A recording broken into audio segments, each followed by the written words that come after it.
Hey y'all, Sarah Luhu here, and we are back again with Blank Dream. So last time we investigated YUZU and Ryotaro's mirrors a bit, and YUZU, she started a relationship with a girl a lot like Mishiro, and it seems like, you know, she might be the girl, or, you know, one of the middle schoolers from the tale that the elementary school kids were telling, who threw themselves in the lake right at, like 1 year after each other. You know, anniversary style, but so I'm thinking that's who she is. And then we found out that Ryutaru likes children, but maybe not sexually, maybe just a weird, creepy, stares at them a lot way. I don't know, but I was looking around a bit and I couldn't find out anything, but I did discover through some research that we have to go in here. So we oh god, I don't like this place. Was it here? We're supposed to be going back to where we got the matches from. Oh no, not this place. This place led down to the cells, right? No, this one led to the book. This one led to those weird cells with the spikes. And then the one up top was darkness. Great, so we have to go back in here. The thing's not in here, is it? Let's just rush it and hope that it's not here. Fingers crossed, everybody. Whew. So, in here. And we go and we look here. There's a ladder in the fireplace. Wouldn't you know? Oh, we needed the lantern to see. Because remember, that was more or less completely dark in here. We could only do the weak light. We couldn't see ladders down. We had to have the strengthened version to see that. That's cool. Oh, it's another door! Unlock the door with the Mishiro key. Oh, does this mean... Do we take YUZU here? Oh look, the teddy bear. Teddy bear stares at you with round eyes. So cute! We have to go get YUZU, and look, there's another door behind it! Ooh, this is going to be interesting! I'm going to save over here in file 6. Just gotta stack up all of our save files, you know, make them super thick. Alright, let's go grab YUZU. Let's go grab her. And hopefully, you know, no murderous spirits try to intercept us along the way. Like, seriously, I fucking hate that thing. Apparently, I'm, like, thinking back to, you know, the original ending that we got. The one where she stabbed Ayato and I'm sorry, wrong one. Where she stabbed Ayato and stuff. And I'm thinking that the original creator, the one that broke apart and all that they were talking about, is probably... I wonder if I managed to confess to Itsuro in the end. Probably not, huh? From my appearance, it seems like I died in middle school. If my wish is something like that, then haunting the living probably won't work. Oh, damn, I didn't look at her damn mirror. Alright, gone. Gotta run back. But, what was I saying? Oh, yeah. I was talking about the broken thing. I'm thinking that must be the shadow that's been stalking us. Do you guys think we can do anything about that? Because that shadow's been following us since, like, just about every realm we've gone in, hasn't it? It's been there, I think. Okay, descend, right? Because it's been in multiple realms, and it's always been the same weird, mysterious, shadowy demon figure. And I figured that it might be... Okay, yeah, so there we go. Now we got that. Now we can go talk to her and actually lead her back here. But I figured that, you know, it was just some kind of repetitive monster, but what if there's more to the story there? You know, I want to know more about this weird stranger creator person, because they're the whole reason that anybody's even here. So I wonder if we can change that outcome for the creator, if we can meet the creator. Let's see. Yeah, we got another one of your mirrors. Let's go! Let's get going. Get you your final mirror thing. Then we can look through all these different doors and shit that it unlocks. You're lucky, though, girl. You're lucky you don't have to deal with all the... Oh god, that scared me. You're lucky you don't have to deal with all the creepy crawlies that we've been messing with. Like that fucking tree. Okay, descend, or these knights that kept on trying to crush us and stuff. It was pretty bad. It was a pretty bad place to be. You're very lucky you got out. Alright, so we save. We're gonna save there. Alright, we get this. The mirror shows YUZU's perfection. Seems a little different from the others. Like the atmosphere in the area. One moment. Sorry about that, I got a phone call I needed to take. Alright, so where were we? Seems a little different from the others, like the atmosphere and the area. I never would have found this place myself, even after literal years. Look, let's cut the chatter. I'm just too worked up. Let's go for it. Okay, so we finally find out why you died, I'm assuming. That's how it was for us. This is bad. If, hypothetically, I were to die soon, then you should forget about me. A few days ago, the body of Utsuro Hinahara was found in Mirror Lake. I knew it! Why? Why did Utsuro... No, it hasn't been enough. We didn't spend enough time together. Has Hanasaki seemed gloomier lately?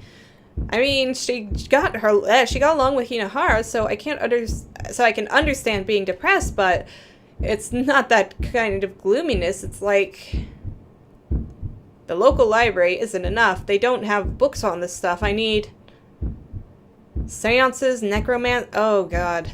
Necromancy all lacks credibility. I don't want the fake occult nonsense. YUZU, have you been going to class? If I open the gate this way... She was trying to bring her back. That was her final wish, isn't it? Today marks a year to the day. Wait for me, Utsuro. I've been studying up this past year. And now I'm going to meet you. She killed herself trying to bring her back. That is so tragic!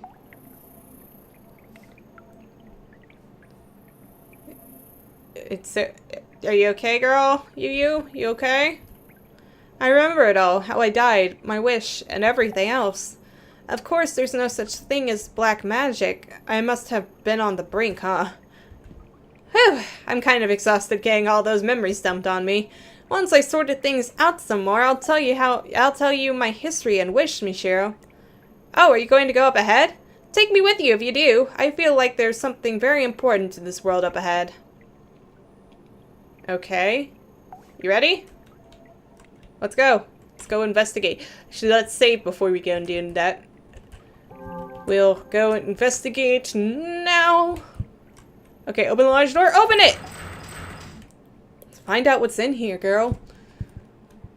Maybe we can grant your wish, whatever it was to be, you know, bringing back... Who the hell is this? Someone's there! You're... Once there was a painter. He was known as the mad genius Rinzu Usui. Huh? You know my grandpa? Wait, Mishiro, it looks like maybe she isn't aware of us? Rinzu had a wife, but he also had a relationship with a servant. Are you the servant?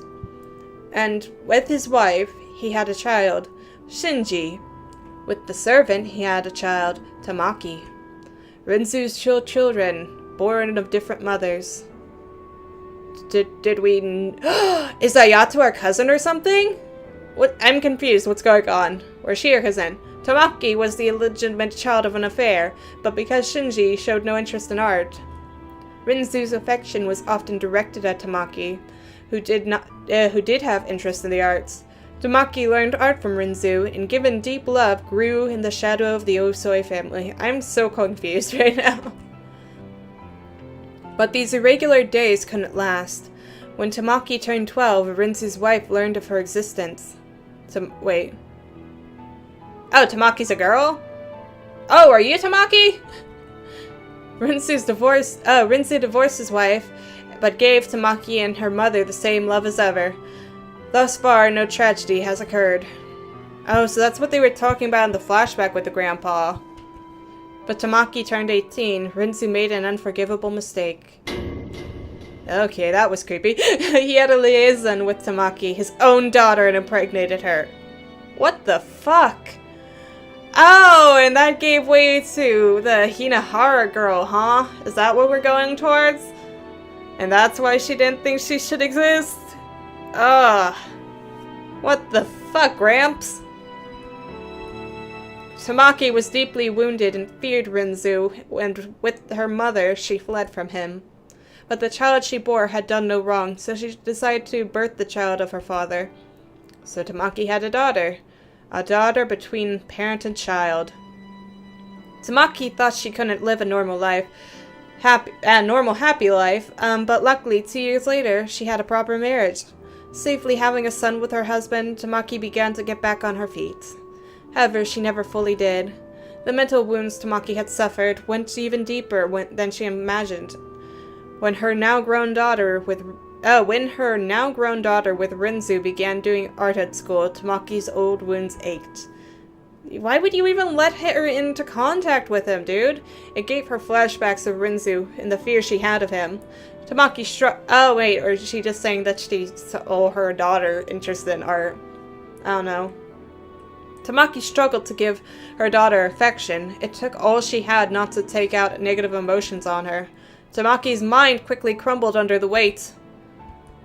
And one day, Tamaki killed her daughter. Wait, did Hinahara not kill herself? Oh, she wasn't suicidal? Oh my god. Everybody thought that she was trying to kill herself. Wait a moment. Were we talking about Ayato's sister? I'm confused. Are we talking about Hinahara or Ayato's sister? Because it makes sense either way. Because if it's Hinahara, then, it makes sense why she'd be all like, if I just up and die one day, don't be sad. But if it's Ayato's sister, it also makes sense because, she was murdered and found in the lake. And they don't know who murdered her. Tamaki fell to pieces. She came to feel animosity not only toward Renzo, but all of the Yusuis. Unable to see any hope ahead, she fell on the despair behind. Renzu died of natural causes a few years later, and while she had the right to his inheritance, she refused to take it. She wouldn't even let it go to the eldest son, Shinji. Oh wait, would she let it go to I might have misread that. Then at last, Tamaki, who had kept living despite having broken long time ago, met her end. When she learned the son she had with her husband was becoming friends with Shinji's daughter. Oh, it's Ayato's mom. And it was Ayato's sister. So she's the one who killed... Oh, poor Ayato, dude. But what's this have to do with Yuzu? Like, what the hell? You mean... Tamaki tried to take out Shinji's daughter. Wait, what? Tried to take out... Oh my god, she's the one who drove the car! The Yusui who dared come near her pure son. She's the one who drove the car and killed her own son. But when she drove madly down the road to kill her, she ran over her own son by mistake. Tamaki realized that this was the end, so she took her own life to escape the despair. What the fuck, bitch? No way, that's so messed up. Yeah, rock on, Yuzu. That woman's soul is now bound here. Unlike the other souls, the world is forcing her to be here. Tamaki's soul is now bound in death, so that she can't escape, but must face the facts. This is surely my punishment. I've gone on for a while. I can't see or hear you, but I know you're there. I don't know who you are, but go now. Fuck you? How about that? Let's go, Mishiro. We shouldn't stay here any longer. Are you sure? Okay, I guess not.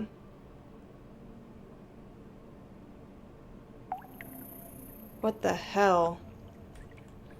Should we return to the usual place with Tamaki's story? I've realized something. What did you realize? What up? What did you realize? Listen. What is it? Okay, let's get started. Oh, wait. Should I have... we're kind of out of time a bit. First, Mishiro, I think you can open this big door here.